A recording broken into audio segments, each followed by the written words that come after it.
నెల్లూరు జిల్లాలో ఇసుకాసురులు రెచ్చిపోతున్నారు. పెన్నా నదీ గర్భంలో విచ్చలవిడి తవ్వకాలు జరుపుతూ ఇసుక అక్రమ రవాణాకు పాల్పడుతున్నారు. జూన్ 1 నుండి అక్టోబర్ 15 వరకు పెన్నా నదిలో ఇసుక తవ్వకాలపై ఆంక్షలు ఉన్నా అవేం పట్టించుకోని ఇసుక మాఫియా భారీ యంత్రాలు, టిప్పర్లు, ట్రాక్టర్ల ద్వారా ఇసుకను యథేచ్ఛగా తరలిస్తున్నారు. ఇంత జరుగుతున్నా అధికార యంత్రాంగం నిమ్మకు నీరెత్తినట్టు వ్యవహరించడం నెల్లూరు వాసులను విస్మయానికి గురిచేస్తోంది. నెల్లూరు జిల్లాలో పెన్నా నది పరివాహక ప్రాంతంలో ఇసుక తవ్వకాలపై ప్రస్తుతం నిషేధం ఉంది. కొన్ని చోట్ల అనుమతులు లేకుండా తవ్వకాల సాగింపుపై నేషనల్ గ్రీన్ ట్రిబ్యునల్ నిషేధాలు విధించింది. మరీ ముఖ్యంగా జూన్ 1 నుండి అక్టోబర్ 15వ తేదీ వరకు వర్షాకాల ప్రభావం, భూగర్భ జలాల పరిరక్షణ దృష్టిలో ఉంచుకుని కేంద్ర పర్యావరణ శాఖ ఇసుక తవ్వకాలపై నిషేధం విధించింది. అయితే ఈ కాలంలో కూడా మైనింగ్ అధికారుల కళ్ల ముందే అధికార పార్టీ నేతలు తవ్వకాలు జరుపుతున్నారు. నదీ గర్భంలోకి భారీ వాహనాలు వెళ్లేందుకు వీలుగా సొంతంగా రహదారులు నిర్మిస్తున్నారు. నెల్లూరు సిటీలో బోడిగడితోట, పొర్లుకట్ట, దీన్ దయాళ్ నగర్, ఇంకా రూరల్ ఆత్మకూరులో అప్పారావుపాలెం, వెంకటగిరిలో తెలుగురాయపురం, సర్వేపల్లిలో నదీ పరివాహక ప్రాంతాల్లో, కోవూరులో ఇతర రీచ్ల నుంచి రాత్రింబవళ్లు ఇసుక తరలింపు జరుగుతోంది. ఈ అన్ని ప్రాంతాల్లో కూటమి నేతల కనుసన్నల్లోనే ఈ ఇసుక రవాణా కొనసాగుతోంది.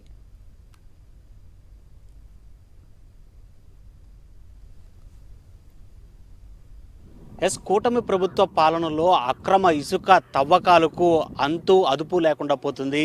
ప్రధానంగా నెల్లూరు జిల్లాకు సంబంధించి పెన్నా నది తీర ప్రాంతం పూర్తిగా కూడా ఈ అక్రమ ఇసుక దందాకు నిలయంగా మారింది. ప్రస్తుతము లైవ్లో మీకు ఈ అక్రమ ఇసుక దందాను చూపించడానికి నేను ప్రస్తుతం నెల్లూరు సిటీ నియోజకవర్గం అయినటువంటి ఇటు నేషనల్ హైవే ఏదైతే విజయవాడ అదేవిధంగా చెన్నై హైవే వద్ద ఉన్నటువంటి నెల్లూరు బ్రిడ్జ్, పెన్నా బ్రిడ్జ్ వద్ద ఉన్నాను. ఇక్కడ చూసుకుంటే పెన్నా బ్రిడ్జ్కి కూతవేటు దూరంలో అది నెల్లూరు సిటీ నియోజకవర్గం నుంచి కూడా దీనదయాళ్ నగర్ అనేటువంటి ప్రాంతానికి దిగువ ప్రాంతాన్ని ఉండేటువంటి ఒక పెన్నా నదీ తీరంగా చెప్పాలి. ఈ నదీ తీరంలో ప్రస్తుతం నీరు కూడా ప్రవహిస్తుంది. అయితే నీటి ప్రవాహాన్ని ఏదైతే నీటి పాయలు ఉంటాయో వాటన్నిటినీ కూడా దారి మళ్లించి అందుకు సహాయంగా ఇక్కడ ఒక జేసీబీని కూడా ఇక్కడికి తీసుకురావడం జరిగింది. ప్రస్తుతం లైవ్లో జేసీబీ అక్కడ వెళ్తున్నటువంటి దృశ్యాలను కూడా మనం చూస్తున్నాం. ఈ జేసీబీని ఉపయోగించి ఏదైతే ఈ నీటి పాయలు ఈ విధంగా ఉంటాయో ఈ నీటి ప్రవహించేటువంటి మార్గాన్ని దిశలు మార్చి వీరికి అనుకూలంగా చేసుకోవడానికి ఇటు 2 జేసీబీలను రంగంలోకి దించినటువంటి పరిస్థితులు చూస్తున్నాం. ఈ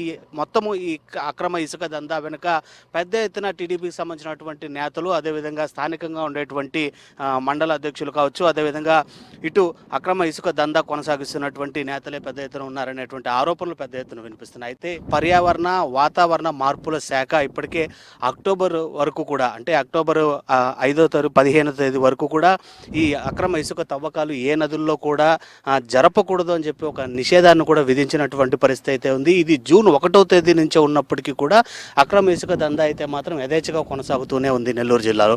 ఇప్పటికే పలుమార్లు సాక్షి టీవీతో సహా మిగిలినటువంటి మీడియా ఛానళ్ళు కావచ్చు, అనేక వార్తాపత్రికలు కావచ్చు, ఈ అక్రమ ఇసుక దందా తవ్వకాలు రవాణా చేయడం, అదేవిధంగా ఏదైతే భూగర్భ జలాలు అడుగంటిపోయే విధంగా కూడా ఈ తవ్వకాలు జరిపి పూర్తి స్థాయిలో జలవనరులకు ఆటంకం కలిగించేటువంటి పరిస్థితులు ఉన్నాయని చెప్పి కూడా ఇటు గ్రీన్ ట్రిబ్యునల్ దృష్టికి తీసుకెళ్ళినప్పటికీ కూడా ఇక్కడ ఉండేటువంటి నాయకుల యొక్క అండదండలతో అధికారులు కూడా ఇటువైపు కన్నెత్తి చూసినటువంటి పాపన పోవటం లేదు.